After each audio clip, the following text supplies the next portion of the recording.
Nima gap ey? Hayya barcha bo'yotibdi bugungi kun. Xursandchilik xudo xolasa. Kechagi kunda teskarisi bo'ldi bugungi kun.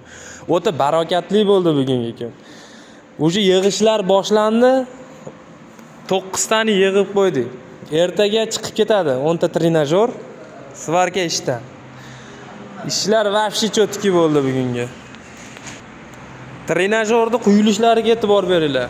Bu perexatga bo'lgan prosta. Ikkala perexatga bo'lgan, bu qolipdan chiqqan holi, undan keyin quyiladi. Qani quyilganini qanday ko'rsatsam bo'ladi? Mana do'stlar. Quyilishlari. Polni o'zim quyib chiqdim. Vaqti bor edi, shogirdni manetlarini tekizlab qo'ydi. Xullas bugungi kun zo'r bo'ldi. Bo'ldi, shom bo'ldi, ketyapmiz, gazlar o'chirildi, hamma yo'q. Ishtak. Eng qizig'i Abdurahmonni Efeli bitdi.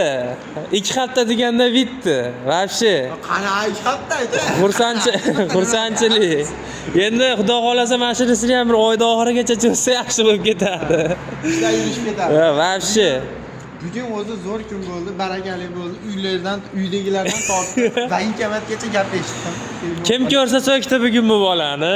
Bu hazlakam ish bo'lmadi. Xullas sizlar bilan quvonli bola Abdurahmon, sog' salomat bo'linglar.